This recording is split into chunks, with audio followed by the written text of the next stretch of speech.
Let me say good afternoon to all of you, members of the press, and again, welcome to our regular press briefing. I'd like to, in a special way, recognize and welcome my friend and brother who serves our country at the International Maritime Organization there in London, Robert Wilmont Monsieur Deconti Yene Bade. Mr. Bade, you're welcome. I also like to recognize a good friend and welcome him here at MICAT, Peter George Roberts. Peter was Deputy Minister for Administration at the Ministry of Gender under the Saliva administration. I'm told currently he's at the Economic Zone, is that how you call it? So Peter, welcome. It's interesting. For the first time, I've seen one of the leaders at LBS attending the MICAT press conference, the Deputy Director for Rural Broadcasting, James Namwe, is here. So Namwe, you are welcome. All of you that are here, those who accompany Mr. Kwade, my own team at the ministry, welcome to you, journalists, welcome. Last year, President Bouaka was in Italy, Rome, and as a part of what he did there, we visited the Vatican and met with the Holy Father. Months later, as we all may know, the Holy Father has been called from labor to glory.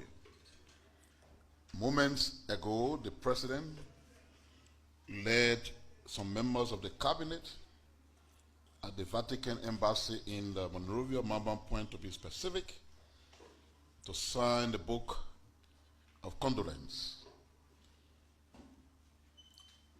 Being a Catholic myself, I believe that that mission to Rome last year was a great honor. For us Catholics, when you have to go to the Vatican and see the Holy Father, it is a kind of pilgrimage. But for the entire Christian world, going to the Vatican should also be considered as a pilgrimage. So the fact that our president and some officials of government were able to see the Holy Father face to face, interact with him before his death, is an indication of some blessings that were bestowed and will continue to flourish upon our land. The government indeed is saddened by the death of the Holy Father.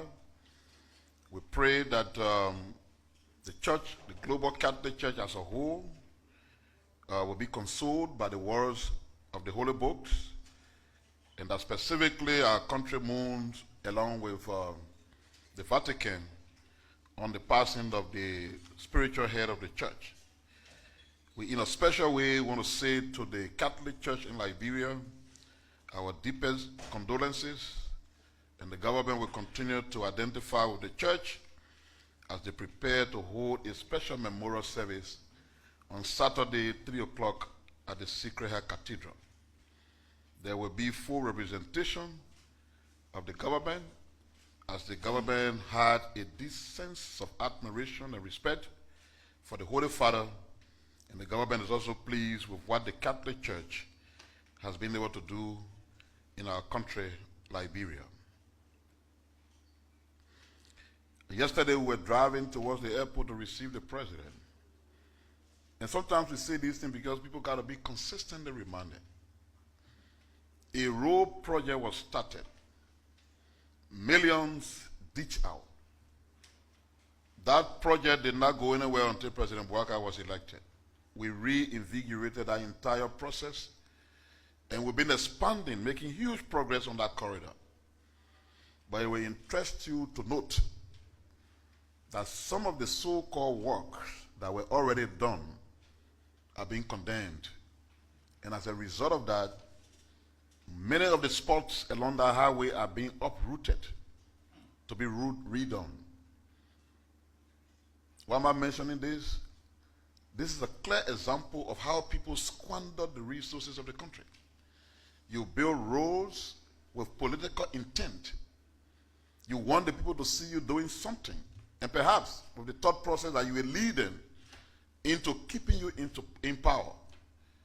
And now a new government comes in, rather than exerting our energies on building new roads, new infrastructure, and doing things that the country so dearly needs, we got to be repairing the mess that you left behind.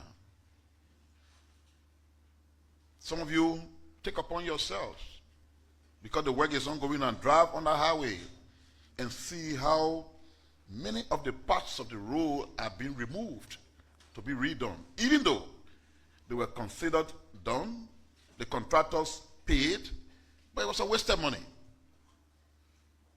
And as we try to focus ourselves on doing the right thing, so that in 6 years when President Piah leaves office, you look back, you're very proud of your country and what has happened, people are just deeply worried and they try to be disruptive. Like I said at the last press conference, political party chairmen of yesterday are pretending to be civil society actors. And all they do is to criticize and threaten protest, etc., etc. All geared towards trying to distract us from what we have to do. But let me re-emphasize, like I said at the last press conference, there's nothing that can take our attention away from our goal. We made promises to the people before coming to power. We ensure that those promises are executed.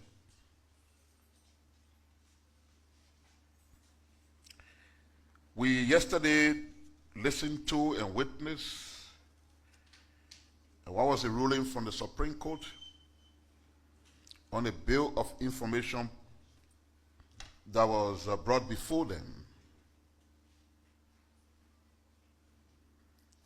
regarding the impasse in the House of Representatives. Our initial reaction, and I say initial because there could be additional trends of conversation, but our initial reaction is we look forward to seeing an end to the ongoing division in the House of Representatives. And we'd like to state that the internal dispute ongoing there has the potential to undermine the progress that this administration is making in terms of national development and governance.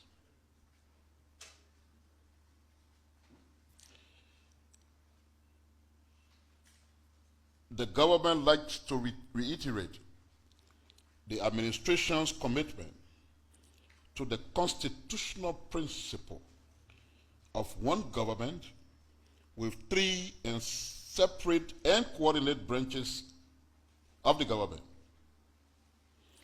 We like to emphasize that while there is respect for the independence of all of the branches of government, we are concerned by the prolonged stalemate which threatens national cohesion and effective governance.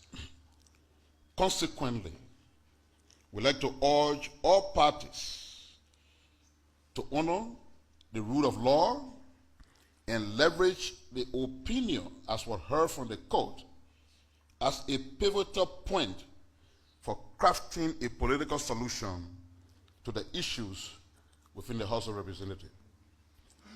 With the help of the traditional council and other stakeholders, we spared no effort in engaging all sides to resolve this issue.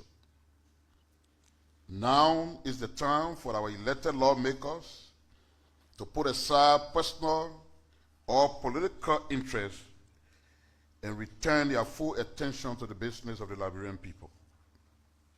We'd like to praise the members of the legislature, the House in particular, who have recommitted to legislative duties, and I urge all others to act with patriotism and unity, reminding them that their constitutional oath demands service above self. The road to national recovery requires all hands on deck.